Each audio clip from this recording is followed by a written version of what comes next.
We would have started the show earlier today, but I set my beer down and it went Old Faithful all over my desk. So we had to clean that up first.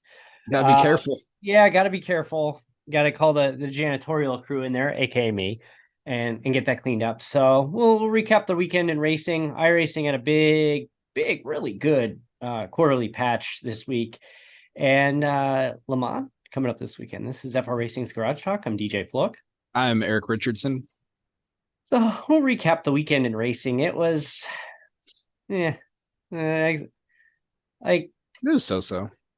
yeah, Nothing great, nothing bad, yeah, really. they had a rain delay in St. Louis. The Wi-Fi went out.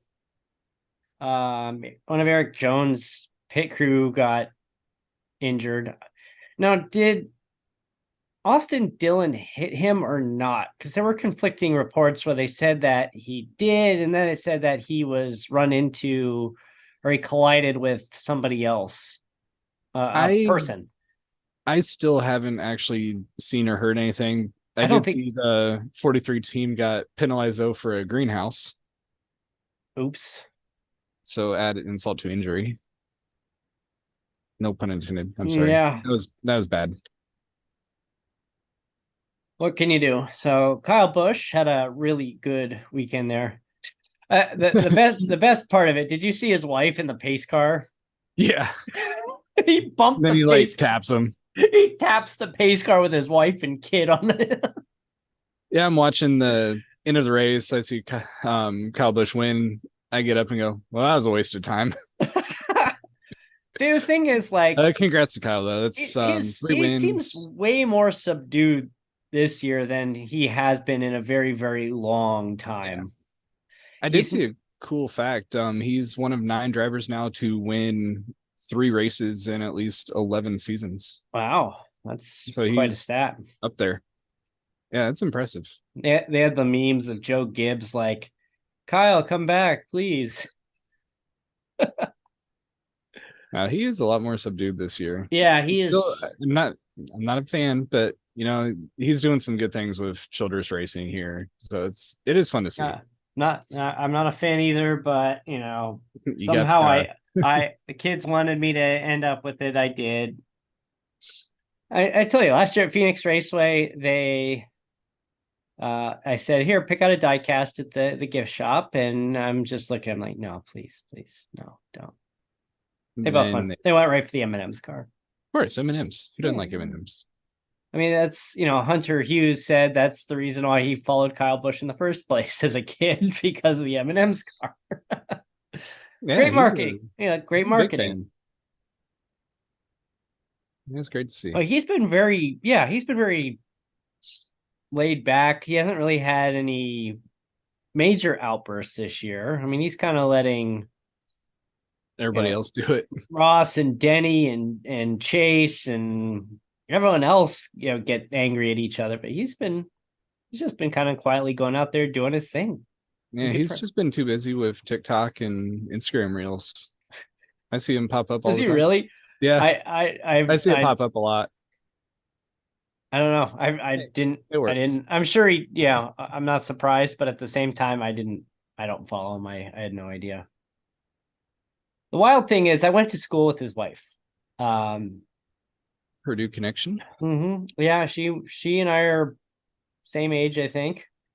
We were there on campus at the same time. I mean, she wasn't Kyle Busch's wife at Samantha. Well, Samantha. She wasn't Kyle Busch's wife there, so nobody knew who she was. But yeah, that's hilarious. It's just like this whole. It's such a small world. It really is. It isn't getting smaller thanks to social media and everything else. Oh yeah. IndyCar, they went to Detroit. IMSA was at Detroit. There was a pretty crazy wreck in the IMSA race. Did you see that? Yeah, new phrase to the term up and over. Yeah, literally. Luckily, drivers walked away on that one. Car got into it, then just kind of drove up the side of the other one and went over the top. And then, did you like how he drove off afterwards? What else is he going to do? I'm going to stop by and say, hey, you all right, buddy? Yeah, car still works. Get going. Go up and over a car, drive over tire barrier a little bit, and we'll keep on driving. That race was better than I thought it was going to be. I thought it was going to be chaos at best. But IMSA or the IndyCar? IndyCar. I actually think I watched more of the IMSA race than I did the IndyCar, which again, that before this year, that would have been unthinkable for me. I've been really getting into that, and CBS Sports Network has a lot of that type of racing on there, like Ferrari Challenge and Porsche America and all kinds of like obscure. I was watching something the other day. I forget where and what it was. Yeah, Indy was the big race I wanted to see on last weekend. I slept through F1. I didn't even bother getting up for it. So far, all that's come out of this weekend is the lack of sophistication when it comes to Williams and the floor. You go and you see, it's just like I'm like, if you didn't know any better, you'd think you were lifting up a die-cast stock car looking at the bottom of it. Just completely flat, almost. Yeah, I think it's pretty similar to this Lego. Yeah, that's about right. It's about the design they have. Give you an idea. It was just no wonder. But broken record, Max Verstappen wins again. Yeah, he won by 24 seconds. But you got a double podium for Mercedes this year, first time this year. Yeah, Mercedes getting up there. They're looking better. They're looking way better. I mean, Max is just there was a thing I saw that apparently during one of the practices, Max was like, he is so good, and his attention to detail is why he is so good at what he does. And he's done that. You've seen the video before of him during a race where he's on the radio just chatting, and he said, "Oh, it looks like Ferrari did a double stop," and he could tell just from the noise, the background noise of talking to his crew, he heard Ferrari doing a double stop behind him. He's like, he just knew it from that noise. Yeah, and then I think it was this weekend during a practice stop, he Helmut Marko, am I saying that right? I'm so bad with names. The Red Bull guy. His phone rang while he was talking on the radio, and he said, "Oh, is that Helmut's ringtone in the back?" And it was like, it's just like, what that is just the level of, you're driving a car. You're not just driving the car. I mean, you're controlling that wheel. You're doing everything you can to put up good laps. And he still like notices these little fine details that are, well, that one was completely irrelevant, but it's amazing. It really is amazing that he can do things like that. What did I see? It was a reel or something I saw the other day. They were trying to guess the track based on engine sound. Yeah. And it was what, Yuki Tsunoda what would have been his teammate? Maybe. Yeah. I think it was the AlphaTauris. But yeah, they figured it out based on just the sound of the cars. It's like, oh yeah, that's Baku. The memorization that the drivers have of those courses is tremendous. But I mean, the thing too is, you're going around that track, 50, 60 times for the race.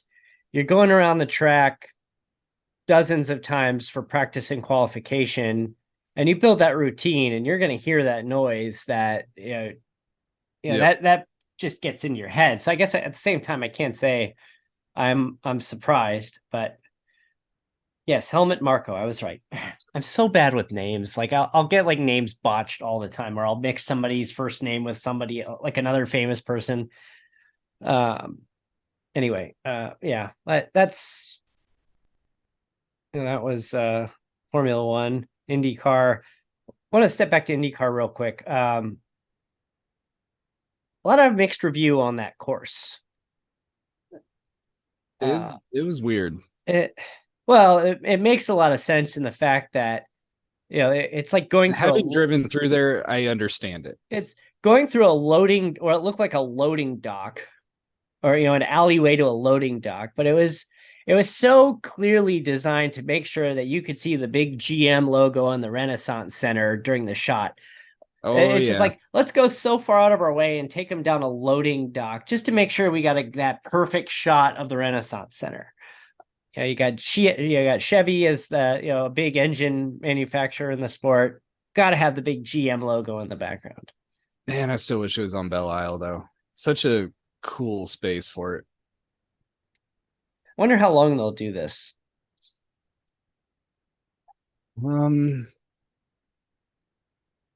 don't know. I can maybe see one more year, then they go back over. Do we know why they did this? I feel like this is something Roger Penske wanted to do, is what I read somewhere. I heard what I think some of the logic and reasoning behind it was, but I don't actually remember what it was at this point. I think it had whatever. something to do with just getting back to the streets. And so, yep. So IndyCar to Alex Palou. Yes, yeah. Great win again. So you got Indy's off, and then they're back to Road America following week. Oh, actually, speaking of IndyCar, the person that they could not stop profiling during qualifying and the race. I don't have my watch hanging off my neck. Flavor Flav. Yeah. Yeah, that was so weird. I mean, it's like, okay, I get Indy wants to get some star power and some support, and they've had, they had Matt Leinart show up at Long Beach, and it's like Flavor Flav. Well, and ties to Detroit, and he got to ride around with Will Power during the parade lap. It's so crazy that he's in his mid-60s. It's just it is. Aging is such a weird thing. No, don't remind me. Stop it. Yeah, I know. If I could, I'd hit mute on you right now until you stop. This is around the horn. Mute. -1. Got my stream deck. DJ, mute. All right, done talking about age. I'll unmute you. Oh man, I stopped at like 25. Yeah, that's how old I am. Yeah, I was. Yeah, it's just. I have conversations with people, and like, yeah, that was like 2 weeks ago. No, that was 10 years ago. No, it wasn't. Nope. I'm in denial. Hey, 20-year this summer. Not going. Yeah. Well, maybe we'll do a live stream and just be like, hey. Yeah, if I actually find out what date it is, we can live stream it and toast on here. 20 years out of high school. Hey, how you doing? You didn't care about me. Half you don't even know who I am. Oh, what do I care? I'm living it up. And by living it up, I mean, I'm just kind of sitting here chilling. Hey, it's still living the dream. I'll take it. I own my own home. I have a pool. I never see snow. I'll take it. I like snow. I like the mountains. See, the thing with snow is like, I can see it's snow on demand for me. Like, I don't have to worry about ever like waking up to a blizzard and having to like drive into work on a blizzard anymore. But it's like, if I want to take that 2-hour drive up north a little bit, throw some snowballs, do some sledding, I could do that. And then I could turn around and come back home. Yeah, I'd like being able to do that in Colorado. Take 2.5-hour drive up to the mountains, snowboard for a few hours. Yeah. Head on back home. Did that rib ever fully get healed up? No. No. It's scar tissue now. It's just straight up scar tissue. I was trying to do some like ab workouts a year ago, and I was it was getting more intense, and all of a sudden I just felt this like a spot. Short story. I live in Colorado. DJ came out to visit. I took him up snowboarding. Colorado Springs is already like pushing 7,000 feet, and we go up even higher. I think we're probably 8,000-9,000 at Breckenridge. Your second time snowboarding? Yes, it was my second time snowboarding. Fell elbow straight to the ribs. Time out. Did I miss something? Out. Yes, you missed a very, very major detail on why I fell.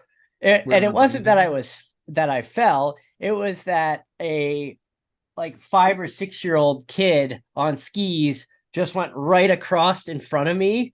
And I tried to stop, because there was literally inches between the edge of my snowboard and his skis. He just went, and I tried to stop, and I was not skilled enough to stop, and I just wiped out. And when I went down, I went straight into the ribs. I think we did one more run, then you just couldn't breathe. Yeah, like I'm just like if I did I like deflate my lung here? But no, it was the cartilage on the on the rib cage that I tore somehow. Yeah, but yeah, I like Michigan, but I miss my mountains. I like the snow. The skiing in Michigan is just not the same. I like driving by and it's like Mount Brighton up ahead. Where landfill, it's flat. Landfill. It's like a 300-foot hill. I'm like, no, that's not a mount. It's like Highland Park back home. Going down the hill and going into the creek. Yeah, our favorite was we went to Paoli Peaks in southern Indiana, and you drive to the top of the hill to get the chairlift. You drive to the top, ride down, then you can ride the chairlift for the first time. Oh, joys of the Midwest, people. Darn that glacier that smoothed everything over. But yeah, that's they actually the Snow Bowl up outside north of Flagstaff, they actually just closed for the season like a week or two ago. And it was their longest season ever. Wow. They actually made it to Memorial Day before they had to close for the season, which is pretty wild. But yeah, snowboarding. Still have the snowboard. I've only used it once since then. My kids want to snowboard because they saw Blippi do it, and yeah, well, we'll talk about that a little some other time. I want to do a lot of things that they don't grasp the concept of money, where it's like, oh, we could do this. Oh, we broke that, we can go buy a new one. Like, we need to learn about some financial literacy here, kids. We don't have unlimited amounts of money. It may seem to you that we do, but we absolutely do not. Oh, kids. I'm trying to find something. I did see just randomly one day, there is a up and coming driver open wheel out of Singapore that I can't draw the name. So if somebody can help me out with that, that'd be great. What's he drive right now? I don't remember. Might have been like next series or something. Oh, that shouldn't be too hard to figure it out then. Next, Indy next. So I guess NASCAR another Indy news that yeah. Big fans are not happy. A lot, yeah. Very, very few people have said otherwise, but yes. Ed Carpenter and Connor Daly mutually agreeing to part ways. Yeah. I think that's, I mean, he's had some bad luck this year. I mean, didn't he finish like 8th in the 500? I don't remember. Yeah, I mean, he was a top 10, I want to say. But yeah, that seems like kind of a scapegoat type of move to just cut him now. I'd have to go back and fact check it, but I saw something like Ed Carpenter Racing hasn't won a race since 2011. Yeah, that's about right. So it's not. You just feel like they've been successful fully. You'd think that at some point Rinus VeeKay will win. I mean, he's had a couple of close. Yeah, they just got to get through that Ganassi and Penske just stranglehold. Then you got McLaren sitting right there at their heels. Yeah, I mean, Andretti's had a win this year. They're there too. I mean, if you look at the tiers of teams there, it's like, yeah, it's Ganassi, it's Penske, it's tier Those 1. are your tier 1, then like your tier 1B, essentially are McLaren and Andretti. Yep. And then that takes 7, 10, 13, 14 spots, depending on the race.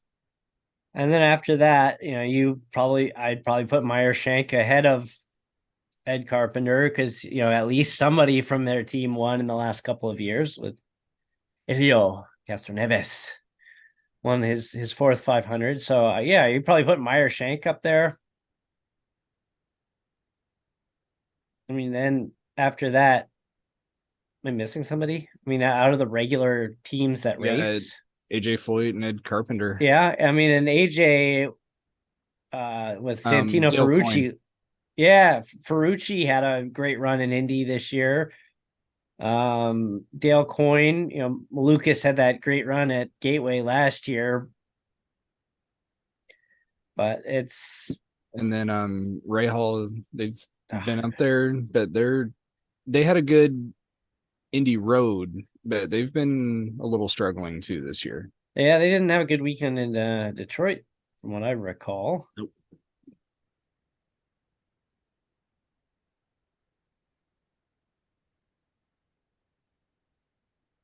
I saw the other day that they closed the applications for new F1 teams. You gotta wonder, do you think Andretti gets in there? Unless they get the Audi spot, I don't see it. Unless they somehow take over a team.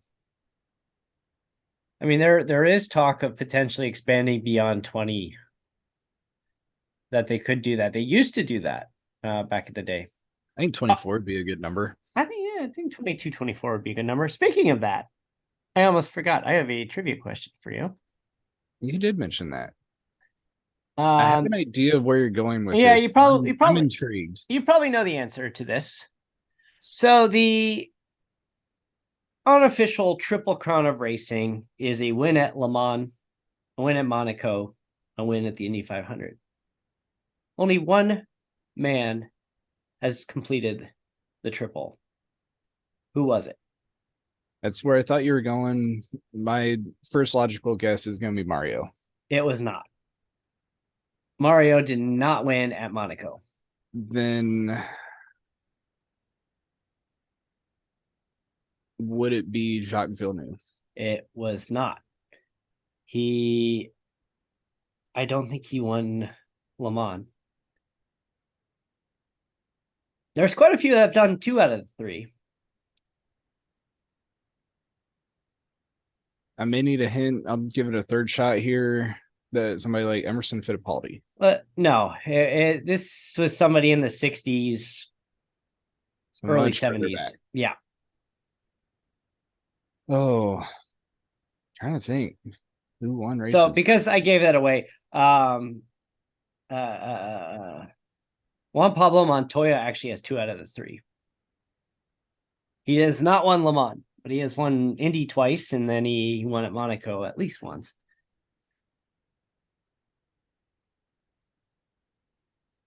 What kind of hint can you give me? I would say primarily known for Formula One, probably of all-time Formula One legend. Honestly, I'm not up to verse in the history of this particular driver, but I do know they are considered one of the all-time greats of auto racing in general. And I'll give you the numbers. They won Le Mans once. They won Monaco 5 times in the 60s, and they won the Indy 500 once, also in the 60s.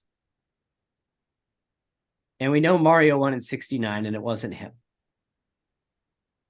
I'm having a cheat here. There were quite a few that got 2 out of 3. I think like I saw Mark Donahue on there was one of them. AJ had 2 out of 3. Graham Hill? Graham Hill. That is correct. Graham Hill won Le Mans in 72. He won Monaco in 63, 64, 65, 68, 69, and 1966. And by the way, some of these other racers, I'm like, no, they're all American racers. Yep, it was definitely not an American. So the 60s, they had a big surge at Indianapolis of European racers coming over and doing quite well. Did you know, though, in actually the 50s and 60s, the Indy 500 was actually part of the Formula One calendar. Really? Yeah, for like 10 years or so. And I think Graham Hill was actually driving as a Formula One driver participating in Indy. And if you look at AJ Foyt's stats in his career, AJ Foyt has, I think, 3 Formula One starts. Indy. 61, 64, and 67. Those were at least his wins in the 60s. Yep. I forget what year it was, but I didn't know that actually. And when I read the book about the split, and they were talking about the history of the track from post World War II with Eddie Rickenbacker and going into the Holman family taking over in that whole era. But that's the first time I'd heard that. I was like, I had no idea. But yeah, it's a new one for me, and I'd like to think I'm decent at Indianapolis history. Yeah, that blew my mind when I read that. I was like, I had no idea. Graham Hill, the Triple Crown Racing winner. Yeah, without looking that one up, I don't know if I would have gotten that. Well, we had a quiet week on our race series because of week 13. We took week 13 off. I don't know. I'm just ready for this to be over. I think the bulk of the group is ready for this season to be over. Yeah, we'll make adjustments. We'll probably have a GT3 spinoff for Formula One. Maybe we'd do the LMPs as a spinoff series. We're going to be sticking to our ovals and NASCAR series cars and truck. And plus that generates the most interest, that generates the most viewers. That's what we're aiming for. It's because it's not that our GT3 hasn't been close racing. It's been more than 2 cars that are close. Yeah. I mean, we've had 4 different winners this season. For a while, we thought Mark Vickers was just gonna run away with the whole season, and then Hunter came through with a big win, and then Tyler. Kind of the same pattern of the Cup Series last season. I won the first 2 and second on the third one, and then the Gremlins hit. It's been tough. It's been a tough season. So, honestly, not easy cars. I never thought I'd say this. I'm looking forward to get back into ARCA. I'm actually set up and ready to go. I got something special going here. I need to make my paint. I think I know what I'm going to do, but I will. I still got to paint mine. I don't know what I'm doing. I know what I'm going to do. I know what it's going to look like. I just have to make it now. And I have no idea. We're going to do something a little bit different from what I've done previously. I'm probably going to have something bold. That's my goal. We'll see, though. But on the topic of iRacing, week 13, big quarterly patch came out. I saw that Eli shared a screenshot. His patch was 13 gigabytes. I think mine was about 8. I think mine was 8 or 9. That was a big update. And then when they released Willow Springs Raceway, beautiful track, absolutely beautiful. It was like 1.7 gigabytes, just to give you an idea. Like a Daytona, less than a gig. And Willow Springs is not a huge track by any means. It's just a lot of desert wilderness around it. And but they really focused on the detail and the dirt model and the road textures, and it looks really, really good. And I think it certainly looks like they're using that as a pilot to go back and update other tracks and give them an updated, refreshed look to kind of bring them along. In the graphics as PCs get more powerful and demand for better looking tracks comes out. But we've got a couple new cars released this time around. We got the updated Porsche 911 GT3, the Ligier JS P320, and then the Cadillac GTP. Yeah, I actually have it loaded for test drive at Daytona right now. I've not been in this car. It's gonna be a riot, I think. It's so you can kind of watch and listen along. First debut here. I'm kind of excited. You gonna fire it up? Yeah, I wish I could screen share this. I don't know. Maybe we end the episode and go do a hosted session real quick. Do a quick 5-lap race and why not? We're gonna wrap this show up. We're gonna go and do a old school Wednesday night dash on our off week after I'm one beer in. One beer doesn't make you better in video game racing. We do not condone drunk driving, by the way, but video game racing makes you better. FRRacingOnline.com, at FRRacingOnline on all social media. Twitch, we didn't really talk about it today. Twitch upset a lot of people, including us. But we're not anybody on Twitch at this point, so we don't really have much pull, but we're part of the angry mob. We'll talk about that.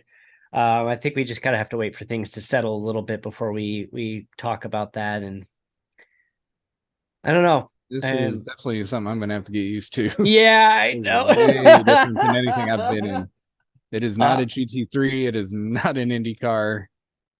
I am firing up the PC right now. I put three additional fans on the side of my PC to see how that would help it out. Now my this is gonna be good. So go check out the blog. Couple housekeeping things. AFSP 200 registration is open. FRRacingOnline.com/AFSP 200. Sign up today. $20 min donation to our charity fundraiser gets you into the race. We'll have prizes for the top performers. We'll have a charity fundraiser live stream broadcast September 16th, 2:15 p.m. Green flag at Michigan in the next gen cup cars. Hope to see you there, either driving with us or as an observer, watching along and supporting a great cause. And we got people signing up for the Ricky Stenhouse. We are a couple weeks away from giving this bad boy to somebody, and I can get it off my desk and ship it to someone else. So sign up, win that. FRRacingOnline.com/contest. And come join us. It's for a great cause. Yes. And we want to keep bringing stuff like this out to you. Yes, indeed. And we got started doing some early discussions about our 2024 endurance season for next year. Dropped a few ideas. We're kind of talking things through, and I think we got some good plans coming up. So a lot of exciting stuff. Almost to 1,000. Follow us online, Instagram. Do it. If you're looking at this new Cadillac, take time to learn it. It is not just to jump in and drive. No, definitely not. Especially when you come around that horseshoe on cold tires, you got to take it easy. So we'll see you next time. Thanks for listening. We'll see you here soon.